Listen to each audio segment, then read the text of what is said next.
नमस्कार साथियों, अगर आप यूपी जैसे राज्यों में हो या फिर आपने अभी रिसेंटली एसआईआर का वेरिफिकेशन पूरा करा है और आपकी जानकारी के लिए मैं बता दूं कि ड्राफ्ट लिस्ट आ चुकी है एसआईआर वेरिफिकेशन की और आप एक आंकड़ा जान के चौंक जाओगे कि इसमें लगभग 2.5 करोड़ मतदाता इस लिस्ट से बाहर हो गए हैं। यहां पर मैं न्यूज़पेपर की कटिंग लगा रहा हूं, आप लोग देख सकते हो 2.5 करोड़ लोगों का नाम मतदाता सूची से कट गया। लेकिन सरकार अब ऐसे मतदाताओं पर सख्त एक्शन लेने की तैयारी कर चुकी है। तो अगर आपने भी मेरे द्वारा बताई गई कुछ गलतियां करी हैं, वो गलतियां कौन सी हैं वो अभी मैं आपको वीडियो में बता देता हूं। अगर आपने ये गलतियां करी हैं या फिर आपका नाम ड्राफ्ट लिस्ट में नहीं आया है तो अब आपके घर पर नोटिस आएगा चुनाव आयोग की तरफ से, और ये नोटिस वाकई डराने वाला है क्योंकि इसमें आपसे उन 12 दस्तावेजों की मांग करी जाएगी जिसकी जानकारी आपको पहले से मैं देता आ रहा हूं। तो वीडियो को स्टार्ट कर लेते हैं और सभी चीजें आपको विस्तार से समझाते हैं। तो सबसे पहले तो मैं यहां पर बता दूं कि मैं अपने पिछले कई वीडियो से आप लोग को एक चीज बताता आ रहा हूं कि सुप्रीम कोर्ट ऑफ इंडिया की तरफ से 12 दस्तावेज बताए गए हैं, चुनाव आयोग की तरफ से 12 दस्तावेज बताए गए हैं।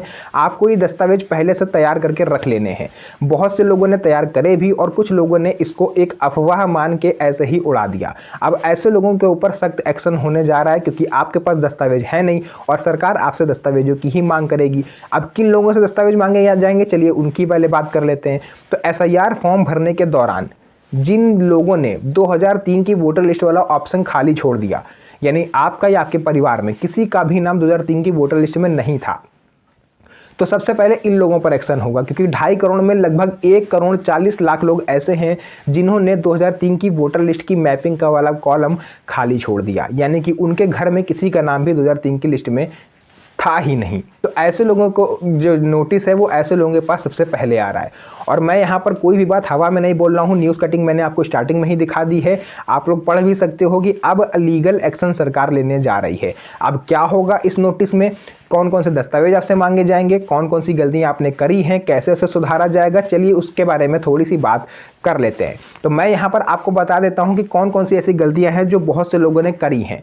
तो देखिए, पिता के नाम की स्पेलिंग में गलती, कई लोगों ने क्या करा है कि 2003 का कॉलम छोड़ा नहीं है। इनको बोलते हैं एक्स्ट्रा होशियार, मतलब ओवर स्मार्ट लोग जिन्होंने अपना दिमाग जरूरत से ज़्यादा लगाया। इन्होंने क्या करा भैया कि 2003 की वोटर लिस्ट तो पहले जो नॉर्मल लोग थे उन्होंने खाली छोड़ दी। भाई सीधी सी बात है, जब हमारा विवरण 2003 का नहीं मैच हुआ हमने वो स्थान खाली छोड़ दिया, आधार कार्ड के हिसाब से हमने अपना अन्य चीज़ें भर दी और फॉर्म जमा कर दिया।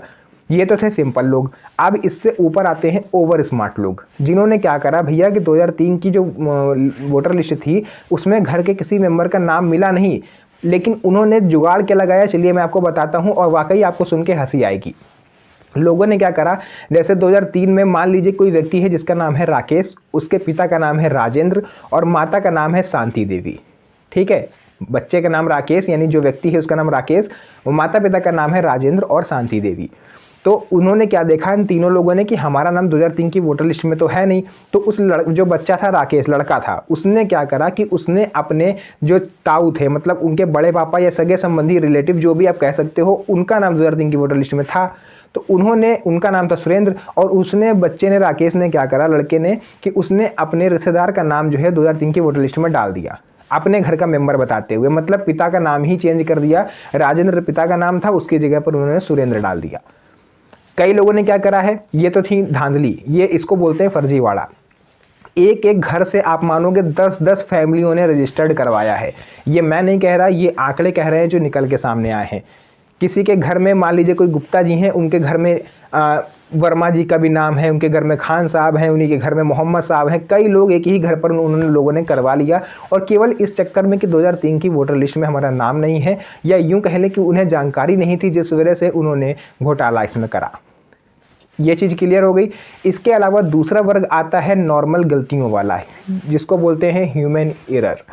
लोगों ने क्या करा कि माता के नाम की जगह पिता का नाम, पिता के नाम की जगह माता का नाम, अपने नाम की जगह जो है अपने बच्चों का नाम, इस तरह से लोगों ने फॉर्म भर के दिया है। आपको हंसी आएगी सुन के कि लोगों को अपने नाम की स्पेलिंग तक नहीं पता। भाई मेरा मकसद किसी भी अनपढ़ व्यक्ति का मजाक उड़ाना बिल्कुल भी नहीं है, बट मैं इतना कहना चाहूँगा कि यार आधार कार्ड के हिसाब से आप देख के तो एटलीस्ट भर ही सकते हो। आधार कार्ड में हिंदी में इंग्लिश में दोनों में नाम लिखा होता है, तो आप देख के तो मैचिंग कर सकते हो ना। अब क्या होगा, आपकी एक छोटी सी गलती और आपको अब बहुत बड़ी मुसीबत का सामना करना पड़ेगा, क्योंकि अब चुनाव आयोग ऐसे लोगों के घर पर नोटिस भेजने जा रहा है। दूसरी गलती यहाँ पर लोगों ने क्या करी है, दूसरी गलती हुई है जन्म तिथि में। आधार कार्ड में डेट ऑफ बर्थ कुछ और, पैन कार्ड में डेट ऑफ बर्थ कुछ और। लोगों ने ध्यान नहीं दिया और सीधे अपने आधार इन सब की फोटोकॉपी सबमिट कर दी और एसआईआर फॉर्म में उल्टी सीधी मनगढ़ंत डेट ऑफ बर्थ अपलोड कर दी। तो ऐसे लोगों के घर पर नोटिस आएगा। इसके बाद एड्रेस में अंतर। एड्रेस मैंने अभी आपको बताया, एक घर से 8-8, 10-10 परिवारों ने रजिस्टर्ड करवाया है। इसके अलावा कई लोग ऐसे थे जिनका गांव में भी एसआईआर फॉर्म आया और वो शहर में रह रहे हैं, यहाँ पर भी एसआईआर फॉर्म आया और दोनों ही जगह से इन लोगों ने भर दिया। तो ऐसे लोगों के खिलाफ तो सख्त कार्रवाई करेगी पुलिस सब, क्योंकि ये चीज़ पहले कही गई थी कि आप एक ही जगह से एसआईआर फॉर्म भरोगे। अगर आप 2 जगह से एसआईआर फॉर्म भर रहे हो तो इसका सीधा मतलब ये है कि आप फर्जीवाड़ा करने जा रहे हो और आप डुप्लीकेट वोटर हो। तो ऐसे लोग तो तैयार हो जाओ भैया, आपके ऊपर तो कानूनी कार्रवाई सीधे हो सकती है। अब इसके बचने के विकल्प क्या है वो अभी तक क्लियर नहीं हो पाया है, जैसे ही क्लियर होगा मैं आपको बता दूंगा। इसके अलावा एड्रेस में गलती क्या हुई कि मान लीजिए कोई मकान मालिक है, उसके घर में 5 किराएदार रह रहे हैं, तो 5 किराएदार ने उसी मकान मालिक का एड्रेस डाल दिया और फिर वो खाली करके चले गए इधर उधर।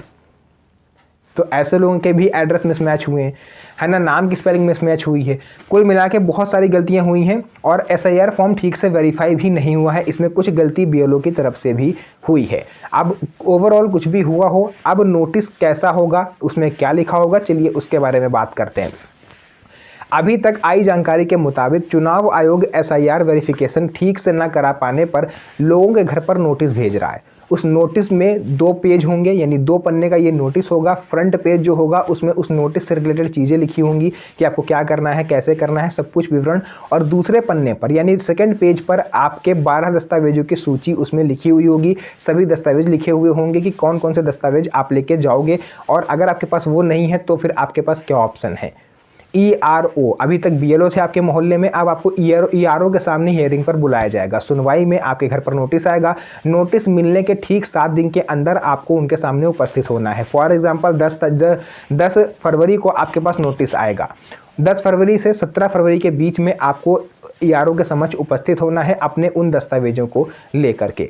अब आप सोचिए कितनी बड़ी मुसीबत है आप लोगों के लिए। अगर आपके पास अभी भी जन्म प्रमाण पत्र नहीं है, क्योंकि इन 12 दस्तावेजों में से सबसे मुख्य है जन्म प्रमाण पत्र, पासपोर्ट, 10th क्लास की मार्कशीट, जिस मकान में आप रह रहे हो उसकी रजिस्ट्री, निवास प्रमाण पत्र, जाति प्रमाण पत्र, ये सब अगर आपके पास है तो आप सेफ हो।